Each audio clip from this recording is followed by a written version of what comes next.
Bismillahirrahmanirrahim. Alhamdulillahi rabbil alamin wassalatu wassalamu ala Rasulillah al-amin. Allahumma salli wa sallim wa barik ala nabiyyina wa habibina Muhammadin wa ala alihi wa sahbihi ajmain.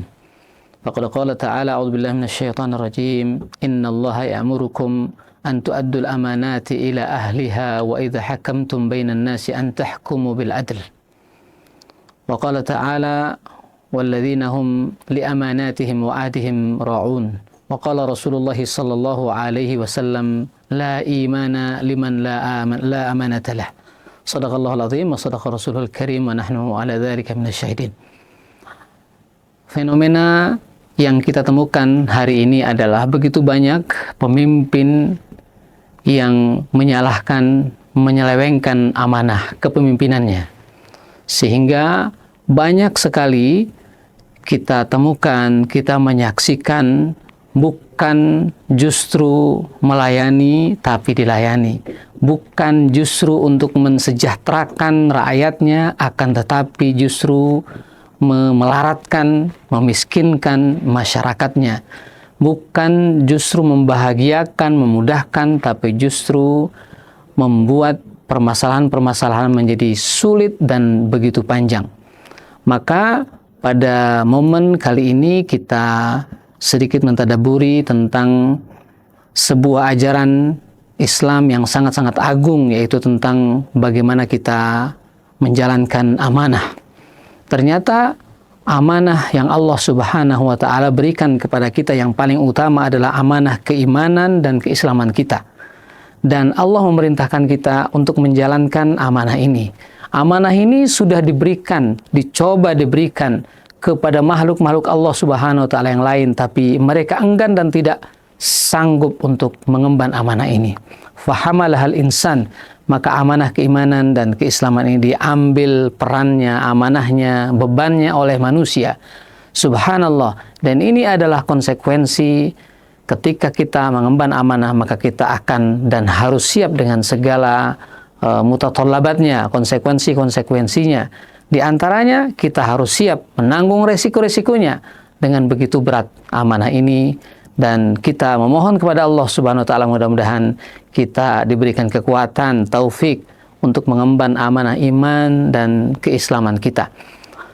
Di samping amanah-amanah tersebut, ketika kita diamanahkan iman dan Islam oleh Allah Subhanahu wa Ta'ala, kita juga diamanahkan dengan amanah-amanah yang kita lalui setiap saatnya, setiap waktunya, sesuai dengan fungsi, sesuai dengan aktivitas kita sehari-hari.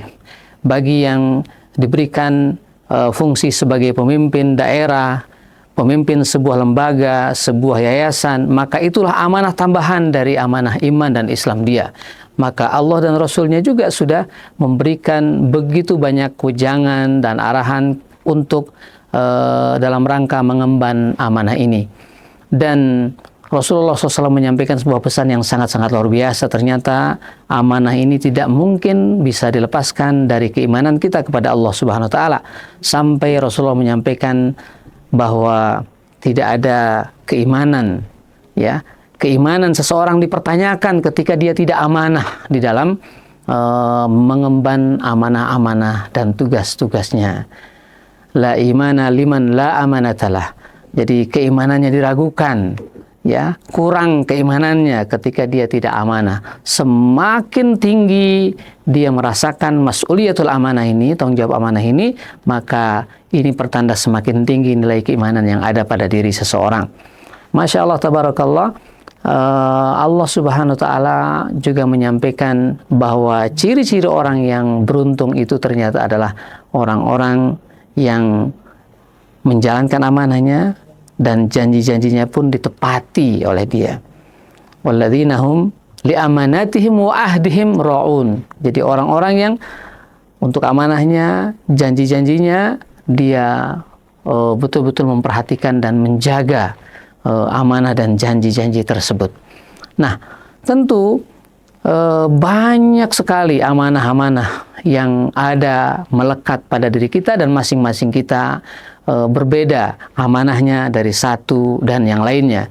Ada yang diamanahkan menjadi seorang istri, ada yang diamanahkan sebagai seorang suami, ada yang diamanahkan sebagai seorang anak, ada yang diamanahkan sebagai seorang siswa maupun mahasiswa, ada yang diamanahkan sebagai masyarakat biasa dan sebagainya. Semua aktivitas kehidupan kita sebenarnya adalah amanah di sisi Allah Subhanahu wa taala.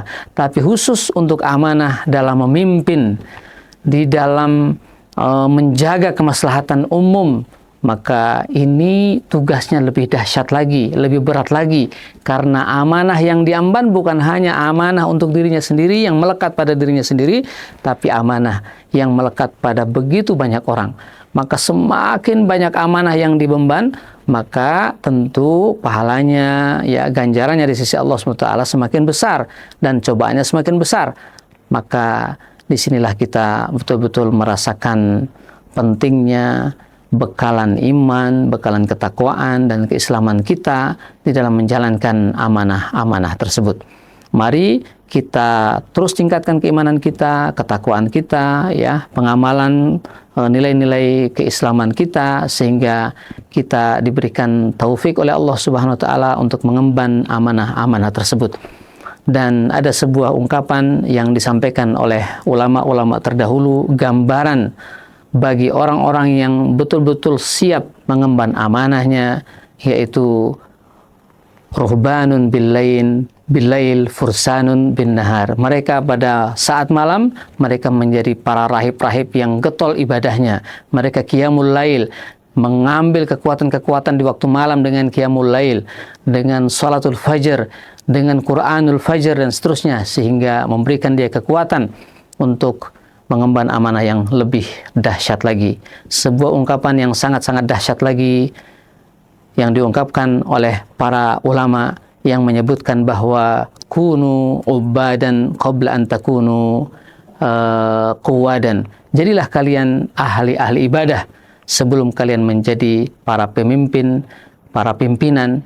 Maka ternyata kekuatan iman, ketakwaan, pengamalan kita terhadap nilai-nilai Islam ini sangat-sangat membantu kita dalam mengemban amanah memimpin umat, memimpin masyarakat ini. Hayyakumullah barakallahu fikum. Wallahul muwaffiq ila aqwamit thoriq. Wassalamualaikum warahmatullahi wabarakatuh.